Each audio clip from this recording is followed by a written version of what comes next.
Assalamualaikum warahmatullahi wabarakatuh. Perkenalkan, nama saya Fiza Akila, absen 11. Perkenalkan, nama saya Wadilah Septiabila, absen 35. Saya Kamila Duasani, absen 14. Saya Kesha Arsila Firdaus, absen 13. Saya Yohana Dwi Cahyani, absen 36. Saya Kemila Warid Nutrition, absen 12. Di sini kami akan menceritakan peristiwa G30 SPKI dan Kesaktian Pancasila. Peristiwa G30S memakan banyak korban dari kalangan petinggi militer di Indonesia yang diduga dilakukan oleh Partai Komunis di Indonesia. G30S terjadi karena adanya persaingan politik karena PKI sebagai kekuatan politik merasa khawatir dengan kondisi kesehatan Presiden Soekarno yang memburuk. Sejarah gerakan 30 September 1965, pada awal Agustus 1965, Presiden Soekarno tiba-tiba pingsan setelah berpidato.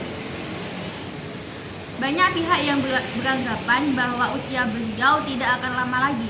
Kemudian banyak pertanyaan muncul mengenai siapa yang akan mengganti Presiden Soekarno nantinya. Dan ini menyebabkan persaingan semakin tajam antara Partai Komunis dan TNI. Peristiwa gerakan 30 September 1965 pada dasarnya berlangsung selama 2 hari, yaitu tanggal 30 September 1965 dan tanggal 1 Oktober 1965. Tanggal 30 September adalah saat koordinasi dan persiapan dilakukan. Kemudian pada tanggal 1 Oktober 1965 pada dini hari, inilah terjadi kegiatan pelaksanaan penculikan dan pembunuhan. Berikut kronologi gerakan 30 September 1965 atau G30 SPKI. Gerakan 30 September 1965 berada di bawah kendali Letkol Untung dari Komando Batalion 1 Resimen Cakrabirawa. Letkol Untung menunjuk Letu Dul Arif menjadi ketua pelaksanaan penculikan.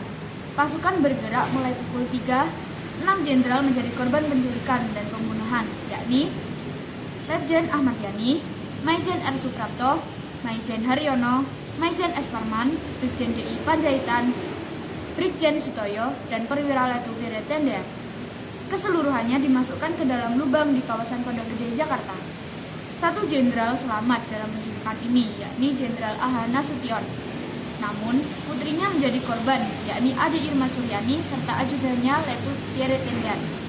Sebenarnya ialah terjadi polisi KS juga wafat ketika mengawal rumah Dr. J. Lemana. Gerakan ini menyebar juga di Jawa Tengah dan daerah istimewa Yogyakarta. Kolonel Katamso dan Letkol Sugiono menjadi korban karena tidak mendukung gerakan ini. Setelah berhasil menculik dan membunuh petinggi AD, PKI menguasai gedung Radio Republik Indonesia dan mengumumkan sebuah dekret yang diberi nama Dekret No. 1, yakni pernyataan bahwa gerakan G30S adalah upaya penyelamatan negara dari Dewan Jenderal yang ingin mengambil alih negara. Penumpasan pemberontakan gerakan 30 September 1965 menyebabkan kebingungan terhadap masyarakat Indonesia, khususnya Jakarta.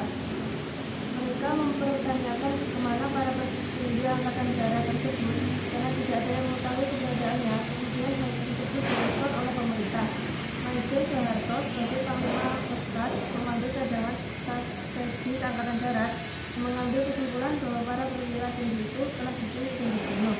Maijen Soeharto langsung mengambil alih pemimpin Angkatan Darat guna menindaklanjuti peristiwa yang terjadi di tanggal 30 September tersebut. Langkah penumpasan dimulai pada tanggal 1 Oktober 1965. TNI berusaha menetralisasi pasukan-pasukan yang menduduki lapangan Merdeka. Kemudian Maijen Soeharto menugaskan kepada Kolonel Sarwo Edi Wibowo untuk merebut kembali gedung RRI dan pusat telekomunikasi. Tugas tersebut telah selesai dalam waktu singkat dan tanpa pertumbuhan darah.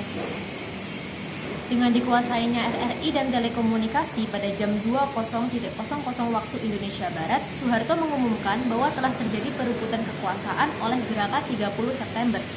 Beliau juga mengumumkan bahwa Presiden Soekarno dan Menko Hankam atau Kasab, Jenderal Ahana Sution dalam keadaan selamat. Operasi penumpasan berlanjut ke kawasan Halim Perdana Kusuma pada tanggal 2 Oktober 1965. Tempat G30S mengundurkan diri dari kawasan Monas. Pada tanggal yang sama, atas petunjuk polisi Sutikman yang berhasil lolos dari penculikan PKI, pasukan pemerintah menemukan lokasi jenazah para perwira yang terletak di sebuah sumur tua yang di atasnya telah ditanami pohon pisang di kawasan yang dekat juga dengan Halim, yakni Lubang Buaya, Jakarta Timur. Pada tanggal 4 Oktober, dilakukan pengangkatan jenazah tersebut dan keesokan harinya dimakamkan di Taman Makam Pahlawan Kalibata, Jakarta. Para perwira yang gugur akibat pemberontakan dan ini diberi penghargaan sebagai pahlawan revolusi. Upaya penumpasan pun terus dilakukan. Rakyat Indonesia juga turut membantu dalam mendukung penumpasan tersebut yang berujung pada peristiwa demonstrasi anti-PKI yang berlangsung di Jakarta. Operasi penumpasan berlanjut dengan menangkap orang-orang yang dianggap bertanggung jawab pada peristiwa itu. Pada 9 Oktober 1965, Kolonel A. Latif berhasil ditangkap di Jakarta. Pada 11 Oktober 1965, Letkol Untung, pemimpin Dewan Revolusi, berhasil ditangkap di Tegal ketika ingin melarikan diri ke Jawa Tengah. Selain itu, para petinggi PKI seperti DNID, Sudirman, Syam, dan lain-lain juga ditangkap oleh TNI pada 22 November 1965.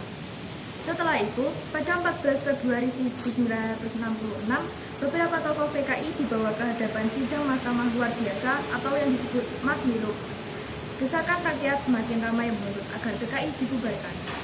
Puncaknya pada saat Presiden Soekarno mengeluarkan surat perintah 11 Maret 1966, Soeharto langsung mengeluarkan larangan terhadap PKI dan ormas di bawahnya.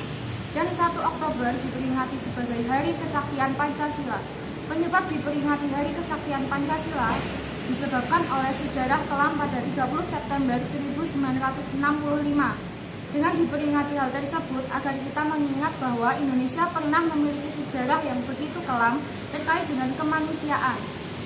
Peringatan Hari Kesaktian Pancasila diperingati dengan mengibarkan bendera setengah tiang untuk mengenang gugurnya para jenderal dan perwira Angkatan Darat. Sekian dari kami. Wassalamualaikum warahmatullahi wabarakatuh.